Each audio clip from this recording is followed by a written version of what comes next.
قریش صاحب، میرے سامنے ابھی بھی یہ اخبار کا وہ میں نے لیا ہے، ایک خبر ہے کل چھپی ہے روزنامہ پاکستان میں۔ اس میں ایرانی جنرل قاسم سلیمانی نے یہ پاکستان کو متنبع کر کے کہا ہے کہ سعودی عرب پاکستان کو تباہ کرنا چاہتا ہے، کثیر سرمایہ کاری سعودی عرب پاکستان میں کر کے اپنے ہمسایوں کے خلاف پاکستان کو اکسا رہا ہے اور اس سے پاکستان کے ٹکڑے ہونے کا خدشہ ہے۔ تو یعنی اس میں کیا آپ کیا کہیں گے کہ ہم نے تو نہ پاکستان نے نہ ایسا سوچا ہے، نہ ہم نے جو سرمایہ کاری ہم لا رہے ہیں ہم اس نیت سے لا رہے ہیں، تو پھر ان لوگوں کو کیوں یہ خطرہ محسوس ہو رہا ہے؟ یہ تو بڑی افسوس کی بات ہے کہ یہ جنرل قاسم سلیمانی جو ہیں ان کی یہ مجال کہ یہ پاکستان کے ٹوٹنے کی بات کریں۔ پاکستان بہت مضبوط ملک ہے، شاید جو جہاں وہ بیٹھے ہوئے ہیں اور جو کام وہ کر رہے ہیں اس سے زیادہ مضبوط پاکستان ہے۔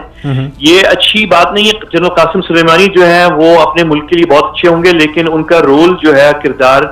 وہ زیادہ تر جو ہم نے دیکھا ہے کہ وہ دوسرے ممالک میں مداخلت کا ہے، اور مطلب ان کی طرف سے پاکستان پہ اب توجہ دینا، کیونکہ ان کا نام یمن اور عراق اور شام اور لبنان کے ساتھ منسلک ہے، اور اب ان کا پاکستان کی طرف اشارہ کرنا جو ہے یہ اچھی بات نہیں ہے، اچھی شگون نہیں ہے۔ دوسری بات یہ ہے کہ سعودی عرب جو ہے وہ پیسہ پاکستان کو اور امداد پاکستان کو پچھلے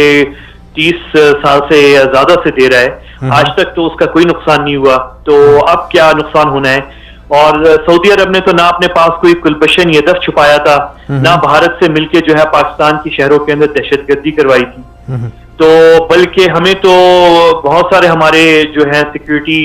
ان کو تو شک ہے، ہم نے تو الزام بھی نہیں لگایا، شک ضرور تھا کہ جس فورس کی قیادت جنرل سلیمانی کر رہے ہیں وہ فورس براہ راست ملوث تھی انڈین انٹیلیجنس کے ساتھ گلبشن یدف کی نیٹ ورک میں، پاکستان کے بڑے شہروں میں، بالخصوص کراچی، کوئٹہ اور گوادر میں دہشت گردی میں۔ لیکن ہم نے کبھی الزام نہیں لگایا ایران کے اوپر کہ آپ کر رہے ہیں۔ ہم نے ہمیشہ یہ کہا کہ انڈیا نے آپ کو گمراہ کیا ہے اور آپ کی سرزمین استعمال کی ہے ہمارے خلاف۔ قریش صاحب، آخری سوال، تو ان کی تو بڑی حیران کن بات ہے کہ وہ اس طرح کھل کے بات کریں۔